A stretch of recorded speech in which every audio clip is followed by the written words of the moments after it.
Hi everyone, welcome back to SwitchUp. Congratulations to the person whose name is either on the screen now or I've forgotten and put it in the top pinned comment, but you are our free game winner on SwitchUp for this month. A thanks to Bohemia Interactive. They sponsored this week's All Patched Up episode. If you missed it, then click on the link, it'll be in the top pinned comment. Basically, they've patched Vigor up to a state where it's decent now, and I've gone all over that game and Apex Legends and a few others, so if you want to go check that out, do so. But if you'd also like to win some premium currency for Vigor, just leave your normal comments down below and we'll make sure we pick someone or a few people, as I think we've got about 3 or 4 of those to give away still. Thankfully, this week is a very good week, not only for upcoming games, which Glen's covered, so I'll pop a link to that as well down in the top pinned comment. There are at least 6 games that I'm going to have to purchase, but it's also a good one for sales. What's on sale? Well, let's find out. First up, let's start with the most obvious ones, is Ori the Will of the Wisps, which I believe was my joint highest score of all time on this channel. I'll stick my link to the full review down in the top comment as well, but it's an exceptional game, absolutely exceptional. It has a beautiful art style, a lovely storyline that's not too overt, it allows for a lot of mystery. There's loads of secrets to find. It included a new kind of speedrunning mechanic where you could essentially race in certain segments against other players from around the world in what was called the Spirit Trials. It's handcrafted, done at its very best, with an incredible soundtrack, beautiful visuals. We weren't really sure how they got it to run quite this well on the Nintendo Switch. It might look like a title that doesn't need much processing power, but there's a load of effects going on, real-time reflections and shadows, and it's just a great example of how good a game can run on a small tiny little handheld Nintendo Switch. It's a 4.4GB download and it will take you around about 20 hours to finish. That sale goes on until May the 29th and it's half price, the lowest it's ever been. Next up then, and another quite obvious one, but it is its lowest ever price, and that's Crysis Remastered. Now I'm planning on adding this to the next all patched up video because they've actually released a very large performance patch since it was launched, to address a lot of the issues that I had with the game in terms of its performance. It still looks great though, and it plays well in docked and handheld, and I really do hope they bring the next 2 games to the Nintendo Switch. I think I preferred the way they used the nano suits a little bit more in the latter titles. But annoyingly, it was only when I did my review that some of you told me that I was using stealth all wrong for all these years. I would stealth up and then shoot, but obviously that takes your shield off, so really what you want to do is stealth your way up to someone, take your shield off, shoot, and then put your shield back on. So there you go. All these years later and I'm still learning something. The game's 7.4 gigs to download, and to complete it, it will take about 15 hours. It's half price, as I said, lowest price ever, and that goes on until June the 18th. The hidden gem for this week then is a game called Ministry of Broadcast. I reviewed this one, I think I was the only person to review it, when it released back in May of 2020. It's a little bit like a modern take on Flashback or Another World, with a really interesting story whereby the country is divided by a giant wall, and to cross it and reach your family you have to compete on a game show. That's literally taken straight from the blurb, but it essentially sums it right up. There's a lot of puzzle platforming.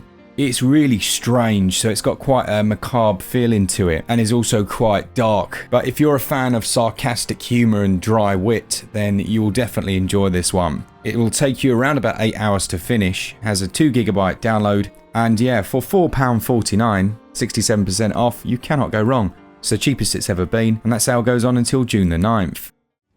Then we've got both Darksiders, the War Mastered Edition, and Darksiders 2, the Definitive Edition. Now Darksiders 2, the performance wasn't quite up to snuff at launch. That's one I need to go and revisit to see, but let us know down in the comments if it's improved. The first one, however, is one of the best ports I've ever seen. They also went to the trouble of including both a performance mode and a quality mode, and the performance is locked out 60 and the quality mode locked out 30, and looks decent. I know they're older titles, but this one, and all of them really, are very similar to Zelda in many ways. You have your dungeon areas, it's got that quick action combat, and there's a little puzzling thrown in for good measure. It's a 13GB download. It will take you around about 30 hours to finish, and at half price, that is a real bargain, and that goes on all the way till June. THQ have got loads of their titles reduced, but this one is well worth picking up. I'll chuck a link to our review in the top comment. I reviewed God's Will 4 when it came out, and I really enjoyed it, but I know a lot of people didn't. The reason they didn't was because it has some interesting mechanics that could potentially include a little bit of RNG, and it wasn't maybe tweaked quite as well as it could have been. But the main reason I think for me that was a bit of an issue was the performance at launch in some areas. Now, essentially the game goes that you've got a group of Norse warriors, you're washed up on an island filled with dead gods, well, they're soon to be dead gods, and you have to go and then challenge them in each of these different labyrinth-like levels. You can send whichever warrior you want in, but if they die, they actually get captured, and you can then send another one in to save them.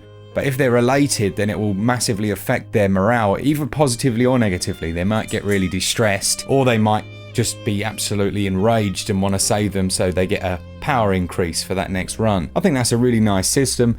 There's been a couple of performance updates since launch, so again, this is another one that I really should cover in the next all patched up video. It's a 6.7GB download, it's 40% off, so it's like 12 quid, and that goes on until May the 25th. Next up then, and I know this has received quite a few patches since launch, and it's Mortal Kombat 11. Now, I don't think I've ever recommended it on sale, chiefly because the Switch version had such a blurry visual. Now, it did run at 60 FPS, but it was just so blurry. But they have really worked hard to bring it up to standard. It's not as perfect, I should say, as some of the other platforms, but it is much better than it was at launch, as well as being much less buggy. It's 70% off at the moment, and I think this may be in the US side only, but it takes it down to $14.99. It's a massive 32GB download though, so you need to be aware of that before you consider it. But there's loads of content here, online, offline, local wireless if you want to do that. And if you prefer it physically, you can buy it on Amazon and GameStop at half price. This sale goes on until June the 2nd. Then we've got Blob 2. We've got a review of this one from the Glen, I believe, which she did quite a while back. And it's 60% off at the moment in the US and hopefully some other regions. It will tell you at the bottom of the screen. Blob is also on sale, but I think the second one is the superior game, but it's split over 12 stages and has a heavy emphasis on colour-based paint puzzles. But what's nice in this one is you can actually play the whole thing locally through co-op play, which is a lot of fun. It's another one published by THQ, and it downloads at 3.1 gigs. There is a physical version that you may be able to find cheaply if you have a little look around, but otherwise it's 60% off, as I say, and that goes on until June the 4th.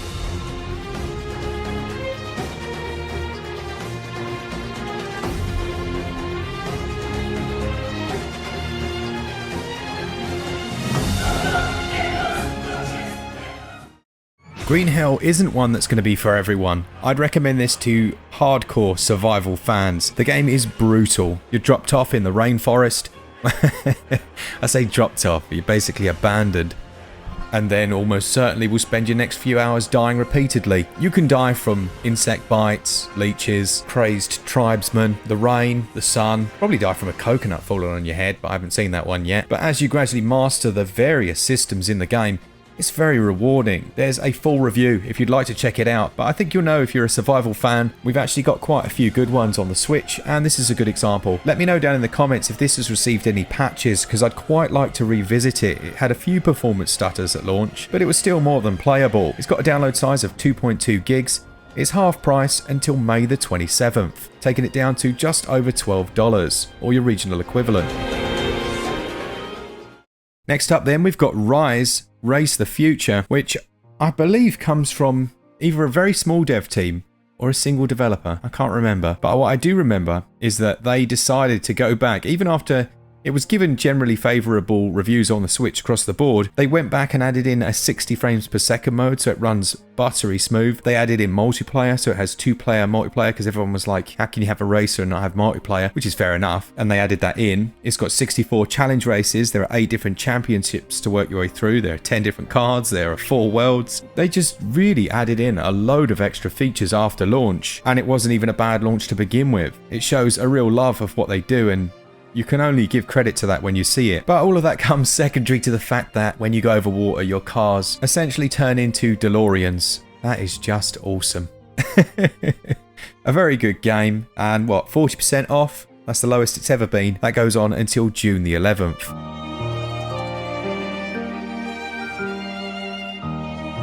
Before we look at the last one then, and this has only got 39 hours as of making this video left before it goes off of sale. But I did say, you know, if they put it back on sale, I'm going to recommend it now. And it's Ghostrunner. What an improvement this game has seen. At launch, it was appalling. The visuals were horrible, but they've patched it up to such a level where it looks like an entirely different game. The visual quality's better, it performs better, the movement's better, it has less stuttering. No, it's not as good as any other version, but that kind of goes without saying, doesn't it, when it comes to the Switch? It's good enough now, and it's well worth $19. That's 35% off its base price.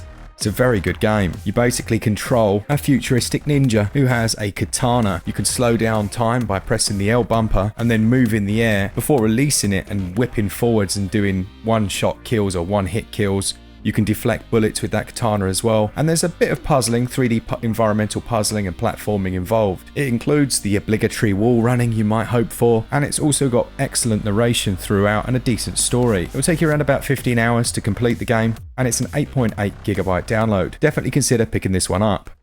Alright, now it's time to look at 2 games you should avoid. I always enjoy doing these because it's like the inverse of our All Patched Up series, where we congratulate games for actually going back and putting the effort into making games better. And first up then, with that in mind, is Black Sad. Now Black Sad was based on a comic book, I believe. Is it a French comic book? I'm not sure. You'll have to let me know. Or a graphic novel.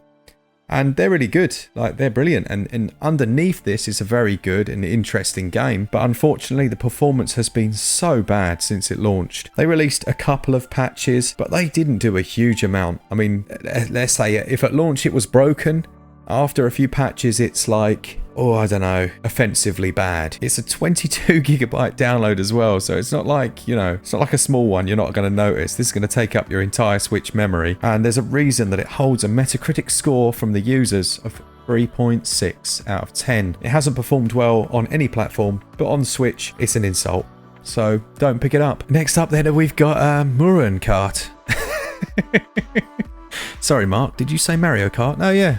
Mario Kart 2. It's not Mario Kart at all, and it's also not good. It has a couple of redeeming characteristics, like it does run on the Switch, but unfortunately the online multiplayer is totally dead when you try and play. It's about as generic as you can get, and again, that doesn't necessarily mean it's a bad game, but it's incredibly dull. And a kart racer, if there's one thing it should be, it shouldn't be dull. It should be really quite enjoyable and fun. It should put a smile on your face. You can compete with your pals playing Mario Kart. So do not go out and make the purchase of Mario Kart 2. Oh my goodness. Alright, so that's it for this week. I hope you've enjoyed the video. Please do subscribe if you enjoyed the content, and go and check out Vigor from Bohemia. It's completely free. It's been all patched up, and I'll put a link to our all patched up series below. Leave a comment and we'll give you some premium currency so that you can enjoy playing it. For all things Switch, all the time, a big thanks to our patrons. Keep it Switch up. Cheers guys. See ya!